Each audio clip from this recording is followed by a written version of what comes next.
Hi guys, it's Barry Drennan with Fairbairn Protocol H2H. Excuse the shitty lighting and such, just threw this together quickly for some fun.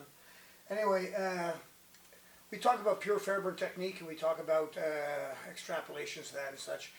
What's valid, what's not valid, well who's the expert, because none of us actually had training with Fairbairn, so we have our own point of views. So I tend to try to stay as pure as I can, and today I'm going to step off of that line for a little bit. I'm going to do a little bit of an extrapolation. By that I mean I'm going to make a movement that I don't think is Fairbairn, but it'll apply to all the rules of Fairbairn, and it'll work within that framework, and it'll be derived from him. But I don't think he ever taught it. But you'll see what I mean as I move along.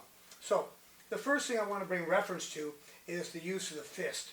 Fairbairn does not like the use of fist. However, he advocates fist in certain circumstances, and as part of the general training program in some of the STCs, the training camps and such, back in the commando days, he actually had boxing as part of the training program, listed always as boxing. They didn't get into what kind of punches and stuff, but boxing.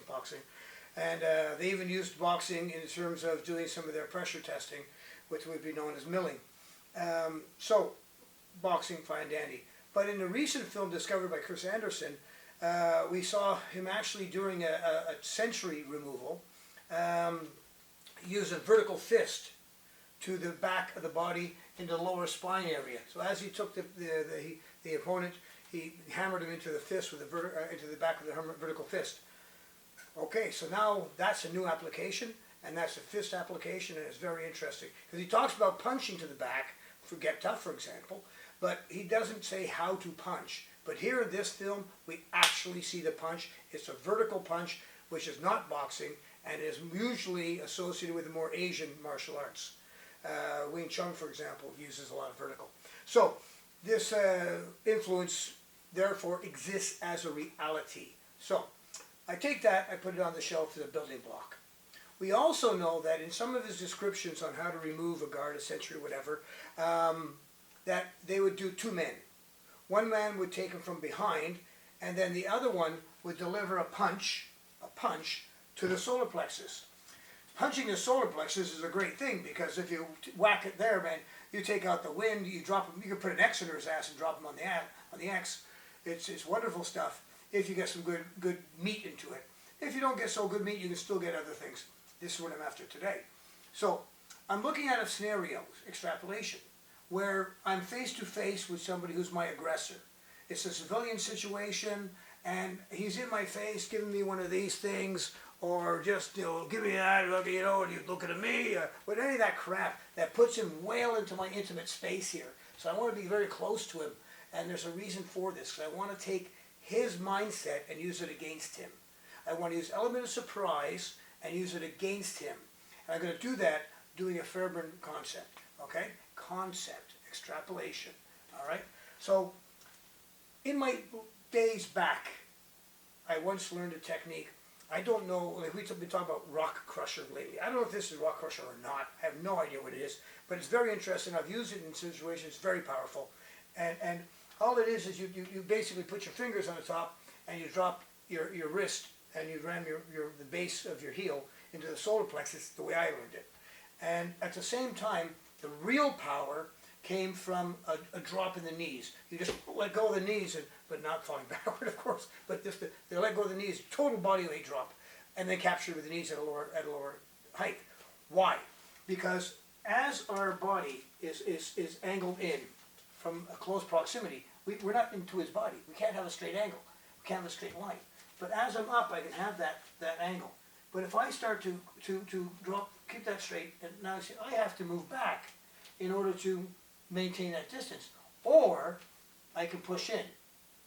Now, pushing in, fine, but the way it was taught to me, the way it was explained to me, that if I do this and I drop and I suddenly push in at the same time as I do the knee drop, then for half a fraction of a second, I'm basically putting my body weight into that push, which is now going to be a strike because of the whack of the wrist, or as I'm going to do it with a punch. So, more pieces on the shelf to be added together to one thing. Now the other thing I want to do is I want to bring it from under the radar. he's going to be eyeballing me. Chances are he's going to have tunnel vision on my face, looking for my facial reactions, because he's looking to think of his next move or what he's going to do, and all this other stuff, that tunnel vision. Wonderful stuff, because I'm hoping that I'll be able to come up from underneath. Now I'm going to use a similar technique. I'm not going to punch from underneath. What I'm going to do is bring my hand up and snap it in. Bang, like that, okay? And so that's the shot. So I bring it up and I snap it in. So, and you see I'm standing with zero blading. I'm standing straight to him like, oh man, what are you doing? Because I want his brain to be in dominant dog mode. I want him to think he's got this shit under control and he's going to fuck up the little guy, which is wonderful. That's what my plan is to get fucked up. And so I'm going to be here, okay?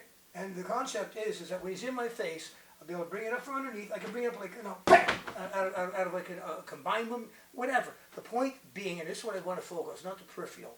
I want to focus, I bring it up, bang, and I hammer it in. But now if I do that with a knee drop, it's decisively different.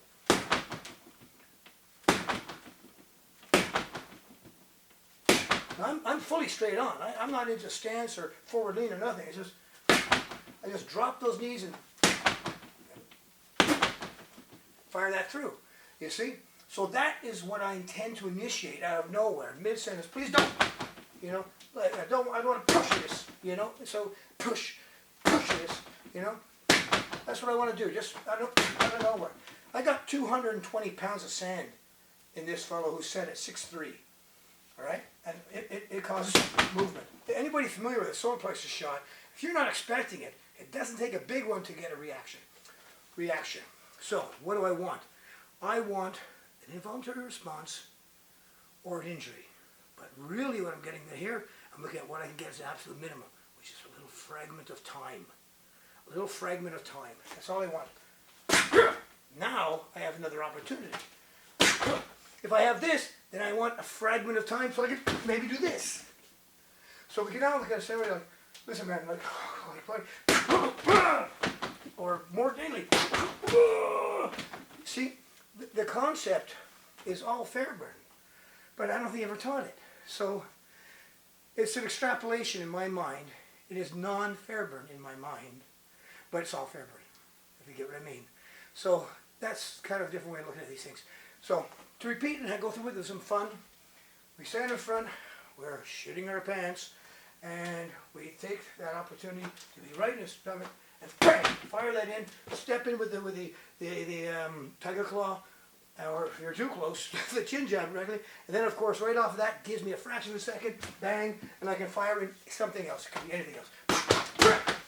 It could be anything, you know, you could bang, testicles, bang. Whatever is open and whatever opportunity exists. As I'm doing this, I'm imagining where his hands will be. He's like here, talking to you, hey, you, what? You know, all those postures that come with big dog, they all give me that opportunity of center line low, which is what I'm hoping on. And should I get center line low, then I have opportunity to go off that. That shot. That's the shot you get when off the solar plexus. Minimum. If not, he falls on the ground and you walk away. Get the hell out of there, extraction. So that's the concept. So sitting pole, bang it in, wrap it up, and bang. And the way I practice is I stage it out. I go bang, then I understand how it comes off of that. I come in with a shot, and come up underneath, nice and slow, make sure my hands are good, this type of stuff. And that gives me that effect of, you know, creating a moment of time to create a moment of action. Anyway. You deal with what you can, grains of sand on a balance, and you hope to hell that the balance goes in your direction, right? Little training don't hurt. Okay, so that's pretty much the way we're going to look at it today. I thank you very much for your time. Have a great day.